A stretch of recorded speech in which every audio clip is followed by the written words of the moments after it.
नमस्ते, मैं हूं सुरेश कुमार एकलवे और आप देख रहे हैं हिंदुस्तान न्यूज एंड टिप्स।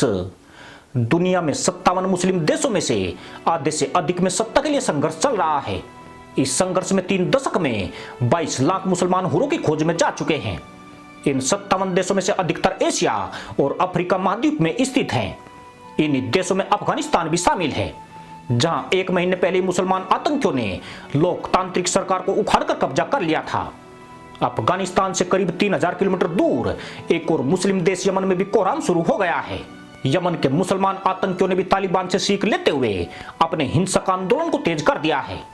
पिछले 24 घंटे में यमन सेना और मुसलमान आतंकियों के बीच झड़प में कम से कम 80 लोगों की मौत हो गई है।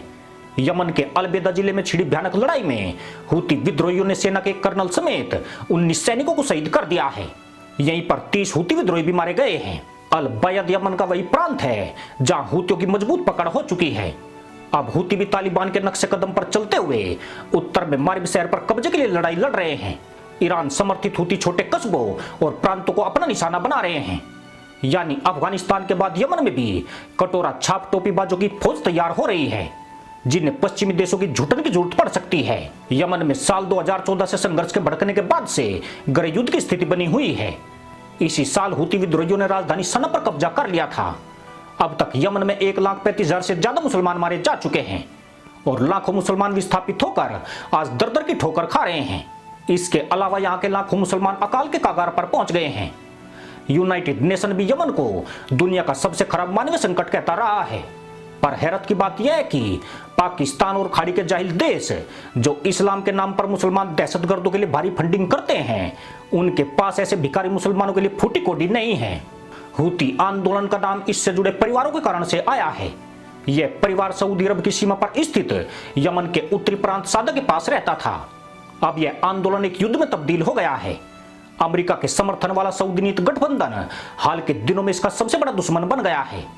साल 2004 में यमन के पूर्व राष्ट्रपति अली अब्दुल्ला साले को चुनौती देने के बाद से इसका प्रभाव बढ़ा है।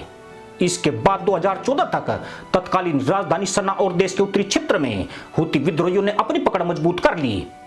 जिस प्रकार अफगान सेना के कुछ पश्तून अफसर तालिबान की मदद करते दिखे हैं, उसी तरह ही सेना के कुछ लोगों से हूतियों की सैन्य ताकत बनी है। पूर्वी यमन सेना के 60% सैनिक हूती समूह के साथ जुड़े हैं। हूती विद्रोहियों के पास 1,80,000 से लेकर 2 लाख आतंकियों वाली सेना है। 1980 के दशक में हूती का उदय तब हुआ जब यमन के उत्तरी क्षेत्र में शिया इस्लाम की शाखा जायडिज्म के बागियों के साथ एक बड़ा आदिवासी संगठन बन गया। यह पूरी तरह सलाफी विचारधारा के विस्तार के विरोध में था। उस वक्त अब्दुल्ला साले की आर्थिक नीतियों की वजह से उत्तरी क्षेत्र में असमानता बढ़ रही थी, जिससे इस क्षेत्र के लोग नाराज हो गए। उन्होंने 2000 के दशक में एक नागरिक सेना बनाने के बाद 2004 से 2010 तक साले की सेना से 6 बार युद्ध किया। हूतियों की राजनीतिक विचारधारा शाही शासन के खिलाफ है। ये इजराइल, अमेरिका और सऊदी अरब को अपना दुश्मन मानते हैं। कुछ हूतियों ने सऊदी सीमा के उत्तरी क्षेत्र में दावे किए हैं, जिससे सऊदी अरब की घबराहट भी बढ़ गई है। वह आज भी अमेरिका तथा ब्रिटेन की मदद से हूतियों के खिलाफ हवाई और जमीनी हमले कर रहा है। यमन को बर्बाद करने वाले 7 साल बाद भी इस देश का भविष्य तय नहीं हो सका है। यहाँ एक बार फिर मुसलमान एक दूसरे को मिटाने पर तुले हैं। पर इससे तर एक और भयानक तस्वीर है। यमन में 20 लाख से ज्यादा मुसलमानों को एक वक्त का खाना भी नसीब नहीं हो रहा है। यहाँ हालात इतने खराब है कि 20 लाख से ज्यादा मुसलमान ऐसे हैं जो भूख के कारण मौत के दरवाजे पर खड़े हैं, जबकि 11 लाख मुसलमानों को बामुश्किल एक वक्त का खाना भी नहीं मिल पा रहा है। जिस खाड़ी को अमीर बोला जाता है, उसमें यमन सबसे गरीब देश है। पर बावजूद इसके ने रोटी देने वाला इस्लाम नहीं बल्कि पश्चिम के ईसाई देश हैं, जो अपनी झूठन इन तक ज्यादा कदा भेजते रहते हैं। पर लगता यूं है कि पश्चिमी देशों से हासिल झूठन में अब अफगानिस्तान भी हिस्सा मांगने वाला है। यहाँ भी यमन जैसे ही हालात बन रहे हैं। इसके साथ ही पाकिस्तान में भी इस्लामी अमीरात के नाम पर गधैया नृत्य होने लगे हैं।